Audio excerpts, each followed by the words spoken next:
after learning that I had voluntarily donated part of my brainstem to awaken his comatose first love. My wife of 7 years, who had never left the church where she prayed for him, came to the company for the first time to ask what compensation I wanted. Everyone thought I would seize the opportunity to ask for a child to stabilize our family, but instead I handed my wife divorce papers. For a moment, everyone believed I was playing hard to get. My wife, with a cold face, threatened to strip me of all my positions, then turned around to promote and raise the salary of his first love, telling me to reflect on my mistakes. What she didn't know was that I had lost my memory due to the surgery. The man standing before her now was no longer the submissive husband, but the spirited young man from 7 years ago. I would never compromise myself again. Ding! Story Shots reminds you to click the subscribe button at the bottom right corner to read the full novel. As soon as my wife Meredith Chalkley ordered my suspension, Crispin Trafford immediately stepped in to explain on my behalf. Mrs. Vincent, the doctor said Barnaby has temporarily lost his memory of the past 7 years due to the surgery. What just happened was merely an impulsive act. Please don't be angry. Crispin is my childhood friend. I once saved his life when we were young, creating a bond as close as brothers.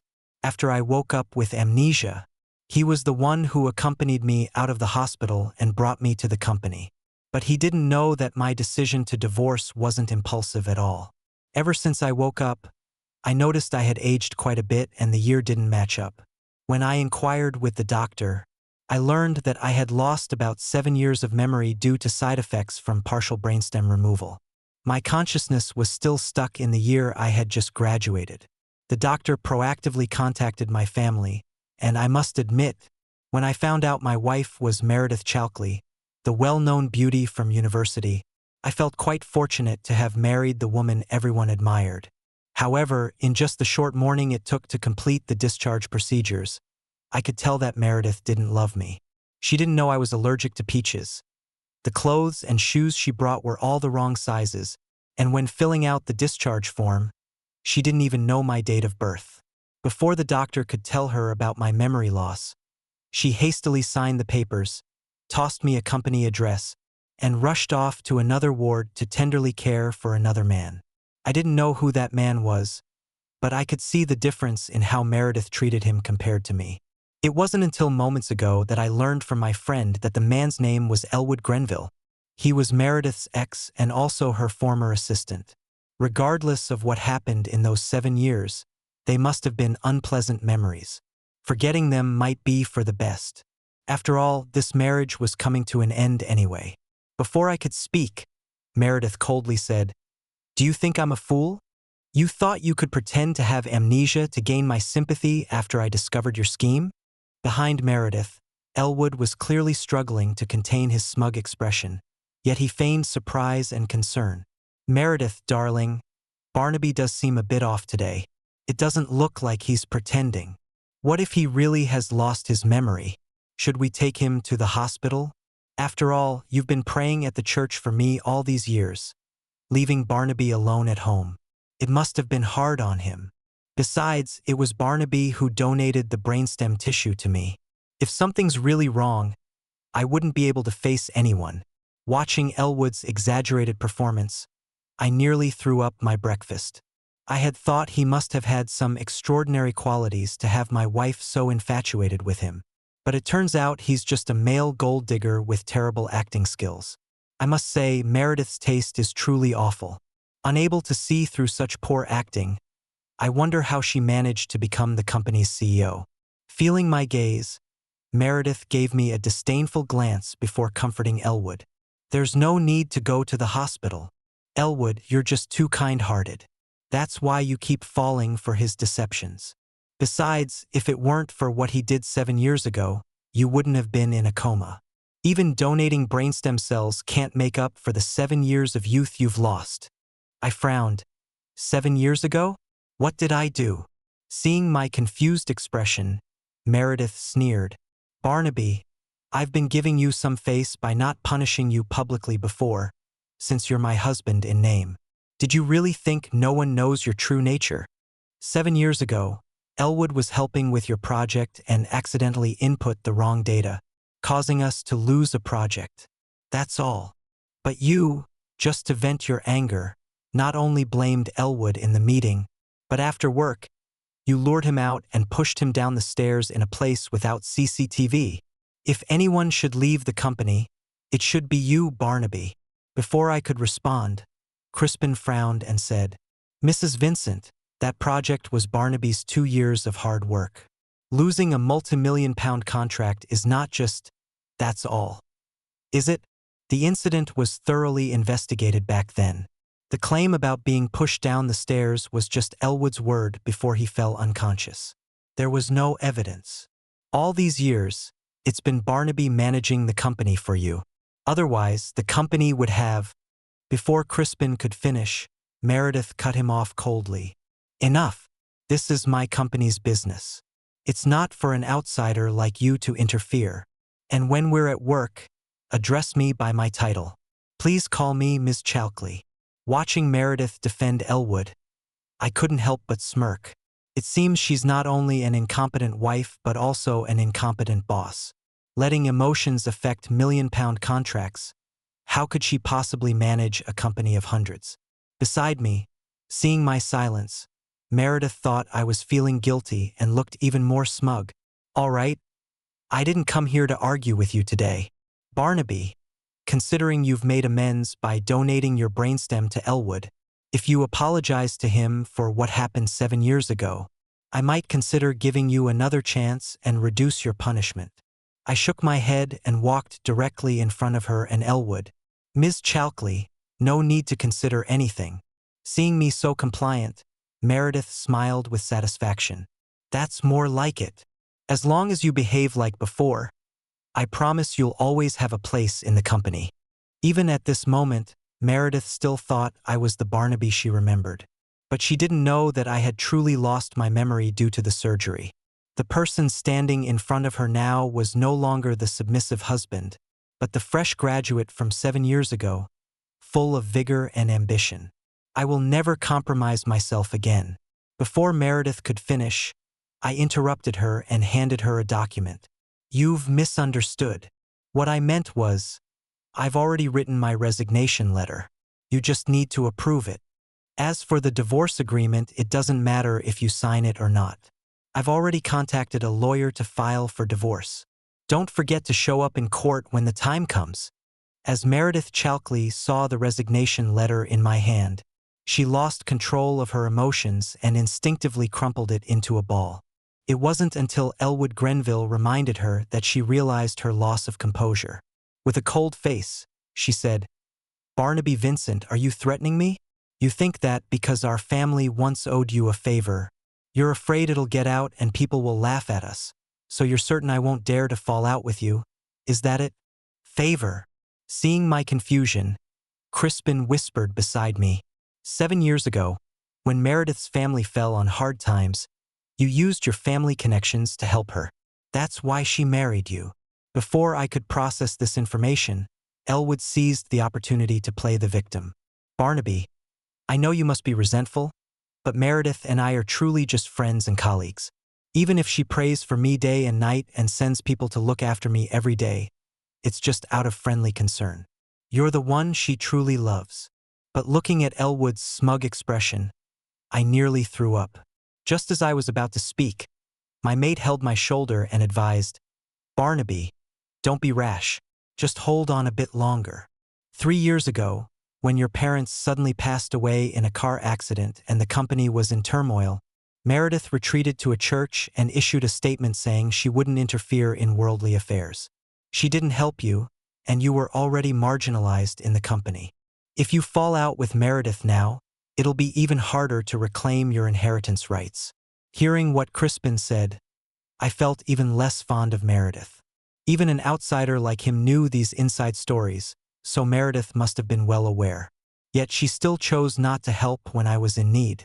However, even without her help, I believed that with my talent and abilities, I could forge my own path. I interrupted Crispin and looked directly at Meredith. I don't care what kind of relationship you have. And remember, today I'm the one firing you. With that, I couldn't be bothered about Meredith's reaction and left with Crispin. As soon as we exited the company, Crispin let go of my hand and asked urgently, "Barnaby, have you gone mad?" "Never mind, you've lost your memory, so there's no point in me explaining. I'll go talk to Meredith again. Considering your 7 years of marriage, she's bound to make an exception." I frowned. It seemed that for these 7 years, I had lived even more pathetically than I had imagined. I grabbed his arm. "Stop trying to persuade her. Come and have a drink with me." Hearing that I wanted to drink, Crispin suddenly froze, looking at me in disbelief. "Didn't you quit drinking 7 years ago because Meredith couldn't stand the smell of alcohol? Back then, to quit drinking, you even got into a fight with us, saying you'd cut ties with anyone who mentioned alcohol in front of you." The more I heard, the more absurd it seemed. In my memory, I loved drinking. When I was not even 7, I was already mixing orange powder with beer at home as a cocktail. I couldn't believe I would quit drinking for a woman who didn't love me, even to the point of falling out with childhood friends. How foolish I had been. Coming back to my senses, I gave Crispin a playful punch on the chest and chuckled. "After all that talk, don't tell me you're afraid you can't outdrink me now that you're older?" Crispin's face immediately flushed, and he sent a group message to our friends. "Just wait. I'm calling all the lads tonight. We'll drink you under the table." Soon, I gathered with several close mates, and they bombarded me with questions about my recent situation. But eventually, the topic fell back on Meredith. "Crispin says you're getting a divorce?" "Yeah. Didn't you used to say Meredith was the love of your life, and you'd rather die than be without her?" Afraid of worrying my friends, I didn't mention my memory loss, just smiled calmly and said, "I just had a sudden realization. That's all. Come on, let's drink." After a few drinks, the atmosphere livened up, and everyone started teasing me. They said that when we first got married, Meredith set a bunch of rules. She wouldn't let me smoke or drink. I had to be home by midnight. She wouldn't allow me to check up on her, and I couldn't touch her. Later, when Elwood had his accident, Meredith became even more extreme. Not only did she move from our home to a church, but she also gave up managing the company. They said I was so worried about Meredith's health that I would deliver homemade chicken soup every day, rain or shine. But in 7 years, I hadn't seen her once. I was even more bewildered. In my memory, I was full of ambition and talent, determined to make a name for myself after graduation. I never imagined I'd end up living such a stifled life. But I couldn't help feeling a bit relieved that losing my memory might not be such a bad thing after all. Although I had regressed 7 years, at least from now on, I could still be myself. Coming back to reality, I smiled wryly. "All right, don't worry. I've already asked Westminster Limited to prepare to sell the house. Once the property is divided, I can finally get rid of that crazy woman, and then..." Before I could finish, a cold voice suddenly came from the doorway. "Barnaby Vincent, say that again?" I turned my head and was taken aback. Meredith Chalkley? What was she doing here? Didn't she despise the smell of smoke and alcohol? "Why are you here? Shouldn't you be looking after your precious Elwood?" I sneered. Contrary to my expectation, Meredith didn't get angry. She just gave me a deep look. "It's already 1 a.m., she said. "You promised me you'd be home by midnight." I found her behavior absurd and scoffed. "We're about to get divorced. What home are you talking about?" Meredith seemed unsurprised. She took out a card from her bag and held it out to me. "Isn't this what you want? Money?" she asked. "How much this time? 300,000? 500,000? I caught the word "this time" in her tone. From her attitude, it seemed this wasn't the first time such a situation had occurred. My face darkened as I swatted the card away from her hand.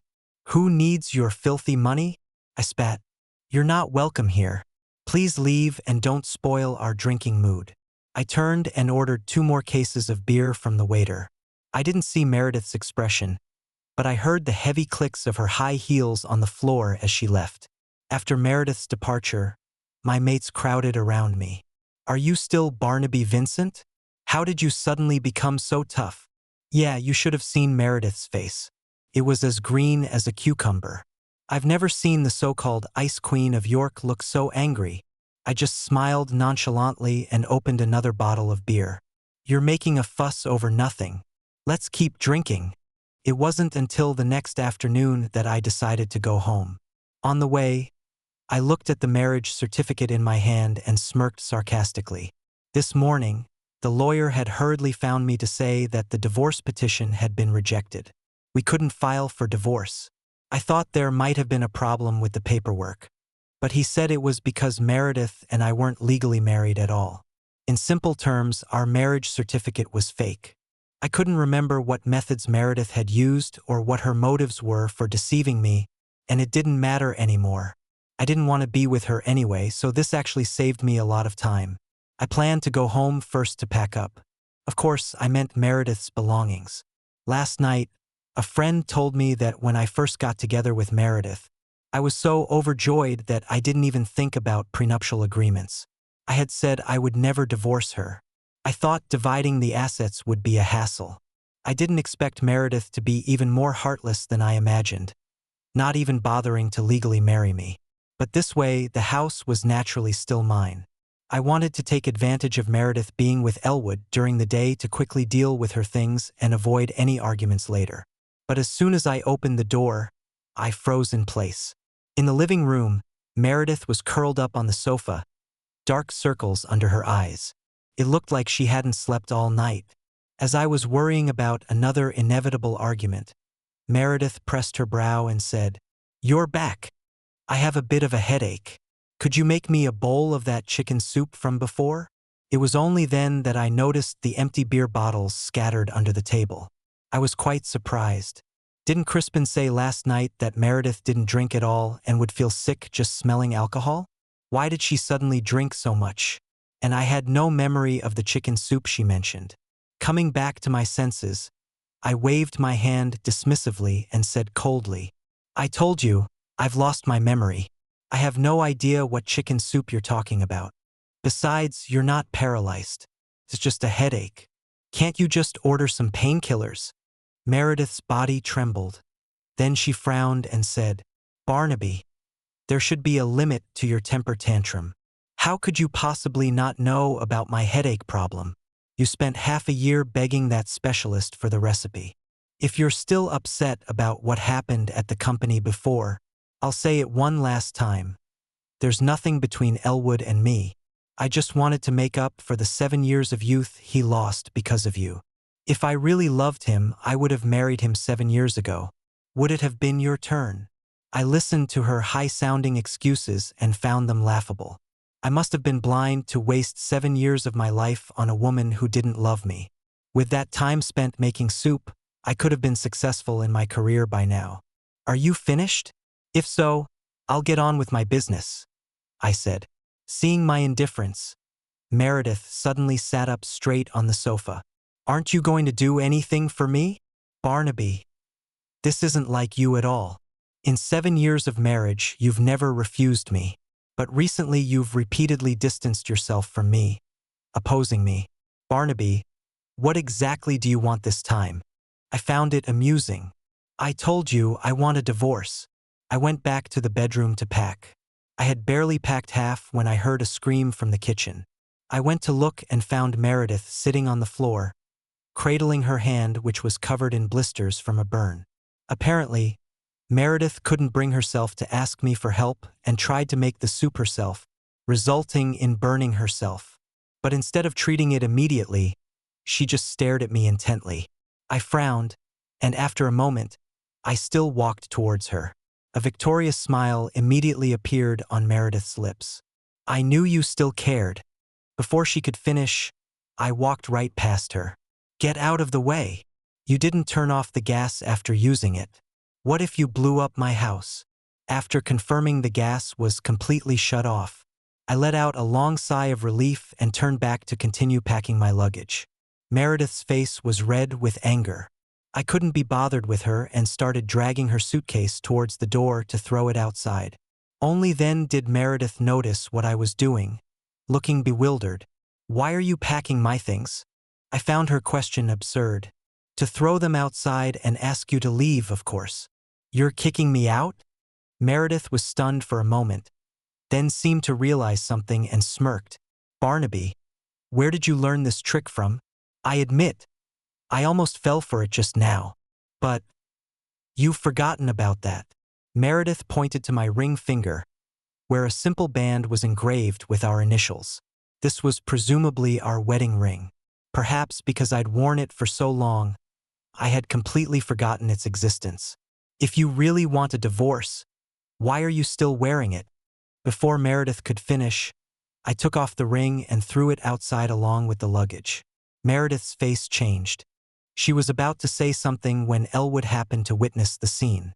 He naturally wouldn't miss such a golden opportunity and immediately squeezed out some fake tears. Barnaby, you're still jealous of me after all. Is this guy mental? Jealous, my foot. I could be doing anything more productive than torturing myself like this. But Elwood wasn't about to let it go. He put on an anguished expression. Barnaby, I know you hate me, but Meredith only argues with you because she cares about you. You've gone too far today. How could you just throw away your wedding ring like that? Do you know how difficult it's been for her as a young woman to manage a company all these years? It's normal for her to snap at you when she's under so much pressure. Why can't you be more understanding? If my mate hadn't filled me in last night, I might have believed this rubbish. She ran off to the countryside alone for 7 years without managing anything. I was the one who handled and pushed forward all the company projects single-handedly. What did it have to do with her? Before I could retort, Elwood suddenly grabbed my hand. Barnaby, it's all my fault. I'm willing to apologize to you. Let's put our grudges behind us and work together to help Meredith shoulder the pressure and make the company bigger and stronger.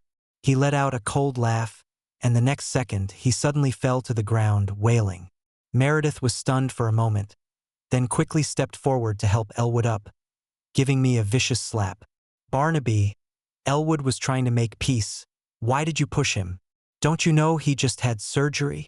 Are you trying to kill him again? I was speechless seeing her righteous indignation. It seems Meredith was truly drunk to be this blind. No matter how frail Elwood might be, he wouldn't fall like a piece of paper with just a slight push, would he? I didn't push him. He fell on his own. Are you saying Elwood would risk his life just to frame you? Before Meredith could finish scolding me, Elwood put on an understanding face and held her back. Meredith, don't misunderstand. Barnaby isn't that kind of person. Both 7 years ago and just now, it was just my old low blood sugar problem acting up. Please don't be angry with Barnaby because of me. Watching Elwood's pretentious act, I nearly threw up the alcohol from dinner. Although I had no memory of 7 years ago, I wasn't an idiot.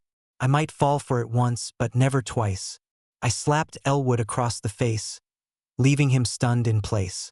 Before Meredith could start berating me, I shrugged nonchalantly. See? I hit him this hard and he didn't fall. How could I have pushed him down without you noticing? Meredith was stunned for a moment, sobering up considerably. Barnaby, you've really gone mad. No matter what, you shouldn't hit someone who's ill. You suspect something's going on between me and Elwood, right? Fine. I'll do as you wish and move out to live with Elwood right now. As Meredith was about to leave, I suddenly grabbed her arm. Wait! Meredith immediately stopped, folding her arms and looking at my expression with a half-smile. What? Having regrets now? Weren't you insisting on kicking me out and divorcing me earlier? I admit, I've made mistakes these past 7 years too. But if you're willing to apologize to Elwood, I can pretend these past 2 days never happened and move back from the countryside. We've been married for 7 years after all. Didn't you want to have a child with me before? If you behave, I can give you that too. Before she could finish, I frowned in disgust and tossed the fake marriage certificate on the table. We're not even married. What child are you talking about? Also, you've misunderstood. I'm not trying to keep you here. You've freeloaded in my house for 7 years. Pay the rent before you get out. Meredith's eyes widened, her lips trembling slightly as her face turned from pale to flushed. You're asking me for rent? Her voice rose in pitch, filled with disbelief and a hint of sharpness. I stood with my hands in my pockets, feigning indifference. What else did you expect? Did you think we were just playing house? Meredith suddenly lifted her head, her eyes blazing with anger. When did you find out? Her voice was filled with fury and accusation, as if I had committed some unforgivable sin. I let out a bitter laugh, my tone dripping with sarcasm. Does it matter? Why should you care when I found out? Should I have waited for you to make a fool of me, perhaps even have a child, and then need a DNA test to know if it's mine? Slap! The sharp sound of a slap echoed through the empty room. Meredith had put all her strength into that slap. My cheek instantly felt hot and stinging. But I laughed. I laughed even harder.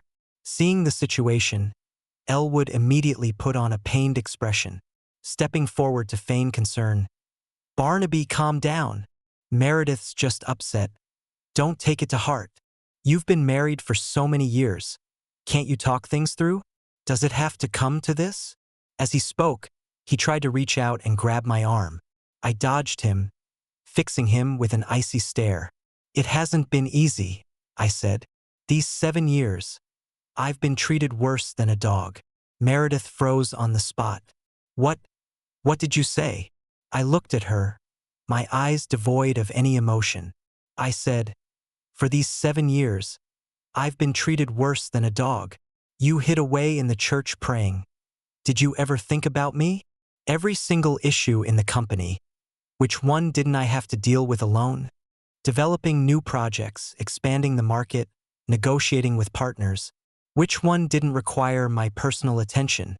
I worked myself to the bone every day, came home to a cold house and still had to face everyone's criticism. And you? What did you do besides ringing church bells? Meredith's body began to tremble slightly. After a long moment, she finally squeezed out these words through gritted teeth, her voice hoarse. You actually think of me like this? I never thought you'd be so petty, with nothing but profit calculations in your head. Her voice grew softer and softer, until it was barely audible. I let out a cold laugh. Meredith, you're really good at making excuses for yourself. Don't you know how much I've sacrificed for this family?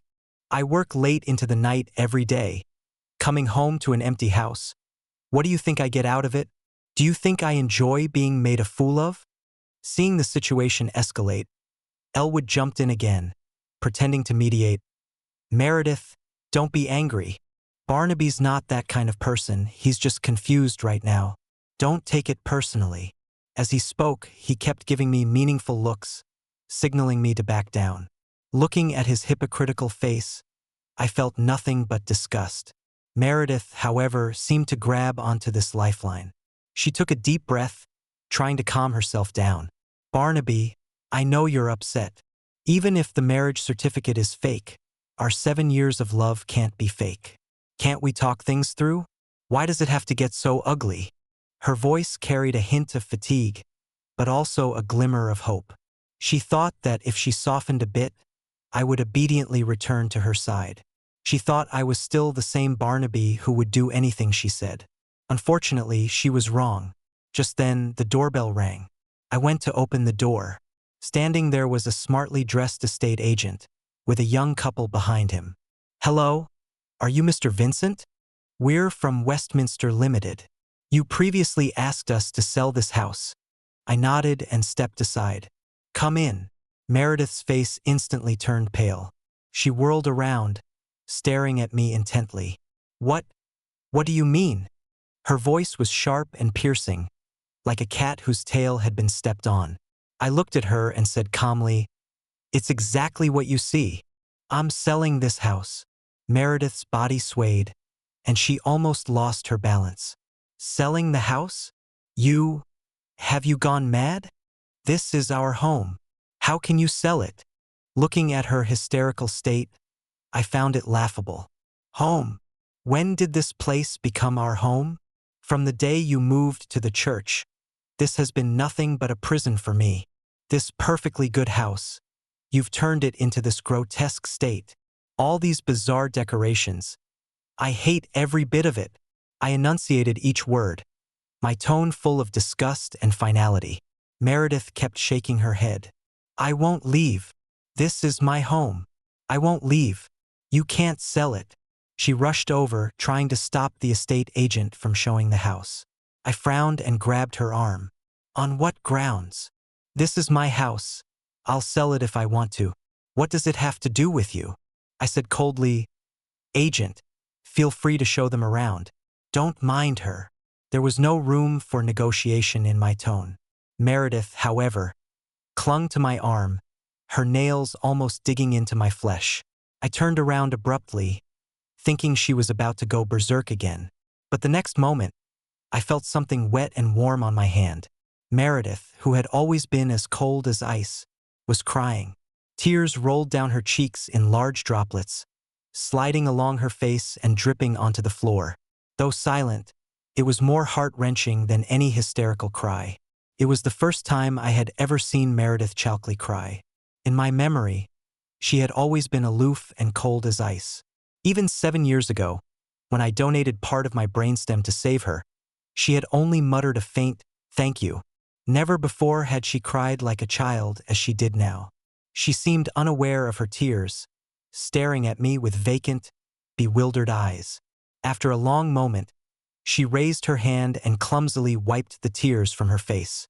"Barnaby, can we talk properly?" Her voice was hoarse, thick with emotion. "Since you're determined to end this, let's clear everything up."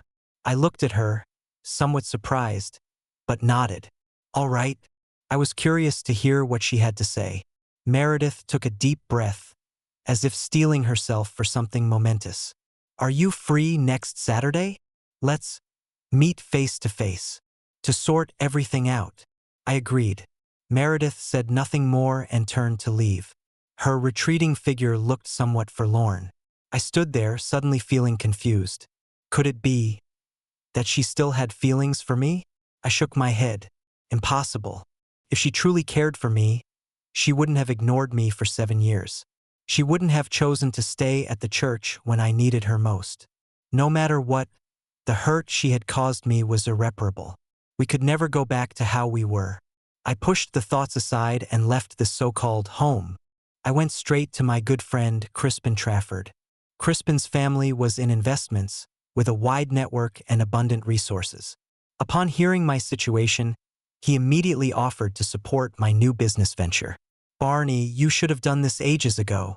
Why let that woman take advantage of you?" "Don't worry, mate.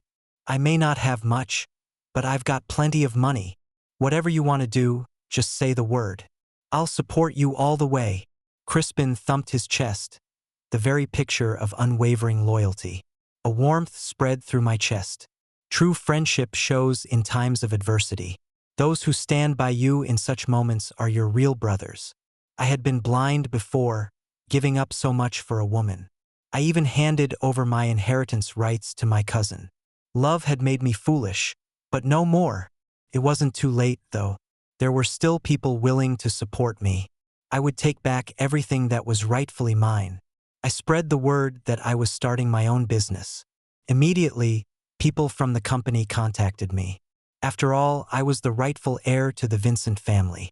I had just been too preoccupied with Meredith before, neglecting company affairs. Now it was time for a fresh start. For the next week, I was busy preparing for my new venture. Selecting projects, building a team, securing investments. Every day was hectic, but my heart was full of determination. Soon, the day of my appointment with Meredith arrived. I thought she would want to discuss the company shares. After all, she had been controlling the company's power all this time. I had specifically hired a lawyer to draft a share transfer agreement. I didn't want any shares. I would buy them all back at 80% of the market value. It would be a clean break. "Barnaby, sorry to keep you waiting." She was finally here.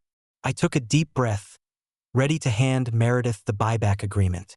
But as I looked up, I froze in place. Meredith wasn't wearing her usual business attire. Instead, she had on a beige sundress paired with beige canvas shoes. This was how she used to dress back in university. Fresh, natural, full of life. It was completely different from her usual cold and commanding style. For a moment, I was at a loss for words. Before I could speak, Meredith broke the silence. Barnaby, before we get down to business, I have a favor to ask of you. Her voice was much softer than usual. I furrowed my brow. What was she up to now? What is it? Spend a day with me. Meredith looked at me, her eyes filled with a glimmer of hope. Though confused, I agreed. After all, this would be our last meeting.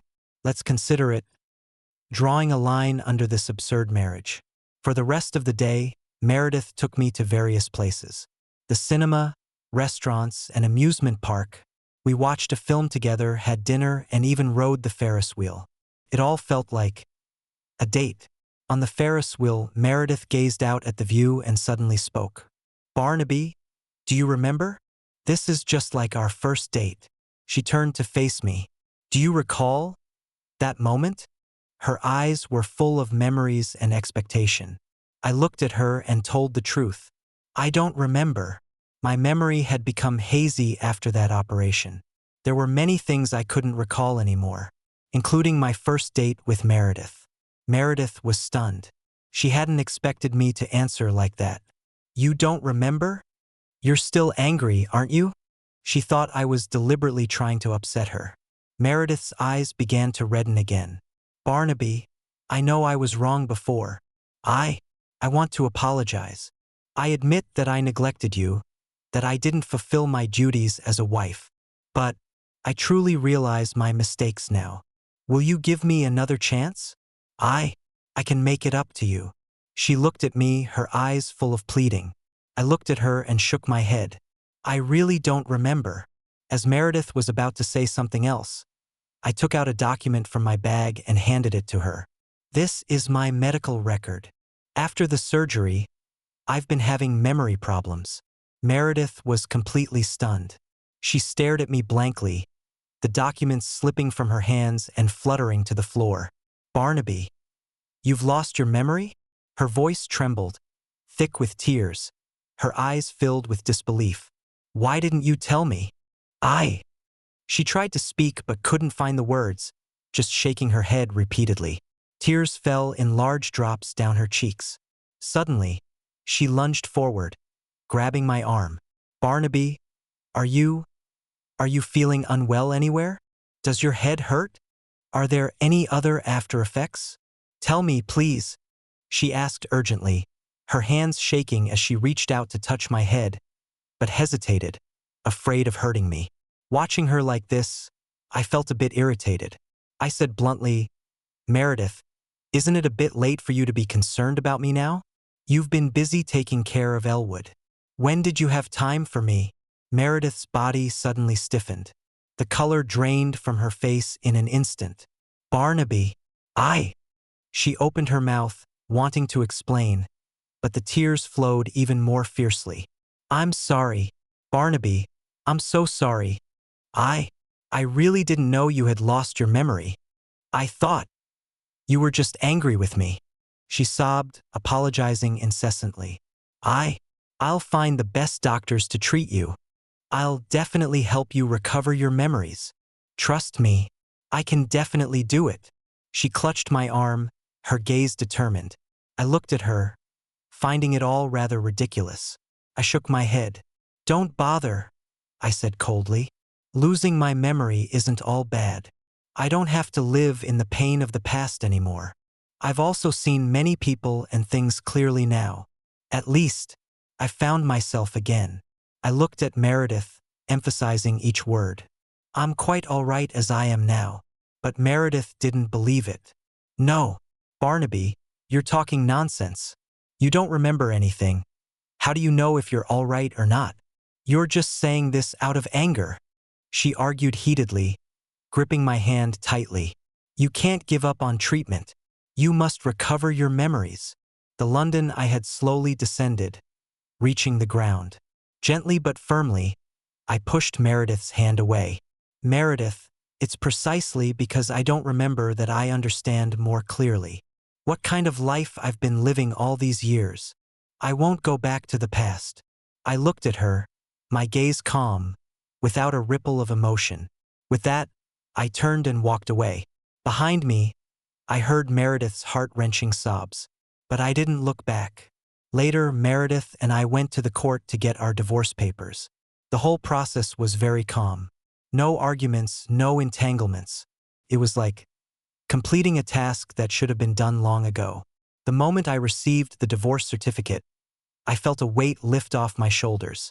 I thought that this would be the definitive end between Meredith and me. When my mates heard about my divorce, they were all happy for me. "Barney, congratulations on your new lease on life. We must celebrate properly tonight. Come on, let's go have some fun." Crispin took the lead, with the group clamoring to throw me a bachelor party. They even specially invited a few beautiful women to keep us company, saying they wanted to help me quickly move on from the shadows of the past and start a new life. I initially wanted to refuse. There were a ton of things to deal with at the company recently, and I wasn't in the mood for this sort of thing. But Crispin and the others were too enthusiastic. Besides, the people had already been invited, and I didn't want to dampen everyone's spirits, so I reluctantly agreed to go. However, as soon as the private room door opened, I was dumbfounded. Among the people who had come, one of them was actually Meredith. I froze on the spot. How did she come here? And her appearance today was completely different from before. Gone was her usual cold and domineering demeanor. Instead, she wore a sexy spaghetti strap dress with exquisite makeup. She looked utterly alluring. Was this really the Meredith Chalkley I knew? I stood at the doorway utterly astonished. "Why are you here?" Meredith looked at me with a coy smile. "What? Am I not allowed to come? I'm single now, you know," she said matter-of-factly. I was speechless. What on earth was this woman up to? Crispin and the others sensed the awkwardness and quickly came out to smooth things over. "Oh, Barnaby, Miss Chalkley, you're here too. Welcome, welcome. We're all friends here. Let's have fun together," they said as they pushed me inside. I didn't want any interaction with Meredith. But given the situation, I couldn't just leave. I could only sit down and see how things unfolded. However, Meredith seemed intent on antagonizing me. Right off the bat, she proactively toasted me. "Barnaby, come on, have a drink." She raised her glass, smiling at me sweetly. "What's the matter? Don't dare to drink. Afraid you can't keep up with me?" She deliberately provoked me. I frowned. What was this woman playing at now? "Meredith, what exactly are you trying to do?" I asked in a low voice. Meredith's smile only grew wider. "What am I trying to do? Why, win you back, of course." She leaned in close, her breath fragrant. "Barnaby, you were willing to change for me before. Now, I'm willing to change for you." Her words left everyone in the room stunned. They all gaped, their faces a picture of disbelief. Who was Meredith Chalkley? She was known as the Ice Queen of Beauty, cold, assertive, and unsympathetic. How many men had been rebuffed by her? Now, she was saying she wanted to pursue Barnaby Vincent? It was simply unbelievable. Everyone turned to look at me, waiting to see my reaction. I didn't feel much, though. I just found it somewhat amusing. The pain that had been inflicted couldn't be erased. Even if she had changed now, what difference would it make? "Meredith, you don't need to do this. We're over. Let's leave the past in the past." Meredith didn't respond. She just kept drinking. Soon, Meredith was drunk. She swayed unsteadily, nearly falling over. Seeing this, Crispin and the others made excuses to leave. "Barney, mate, we've got to dash. You take good care of Miss Chalkley." They winked and smirked, with a "we understand" expression. I shook my head helplessly. These guys really... I supported Meredith and took her home. The whole way, she was in a daze, constantly mumbling my name. After settling Meredith in her room, I prepared to leave. Just as I reached the door, Meredith suddenly hugged me from behind. "Barnaby, don't go." Her voice was choked with tears. "I'm serious. I really want to start over with you. Will you give me another chance, please?" She held me tightly, afraid I'd run away. I stood there, silent for a moment. Then, I gently pried her hands away. "Meredith, it's been 7 years. My love has expired." I turned to face her. Her face was streaked with tears. I didn't linger, I turned and left. Behind me, I could hear Meredith crying. But I didn't look back. Some things, once set in motion, can't be undone. Later, I focused on my career, working tirelessly, and spent 3 years reclaiming my family inheritance rights. As for Elwood Grenville, when his misdeeds came to light and evidence was found, Meredith immediately banished him to Southeast Asia. It's likely he won't even have a proper burial in this lifetime. As for Meredith, having been away from the company for 7 years, she had fallen behind the times. Her business declined, stocks were delisted, the company downsized. Everything reverted to square one, until one cocktail party where I encountered Meredith again. By this time, I had become the focus of the party, someone she needed to curry favor with and admire. I calmly met her gaze for a moment, then walked past her. I could see the persistence still in her eyes. But I had moved on. Strangers passing by is the most fitting end for exes.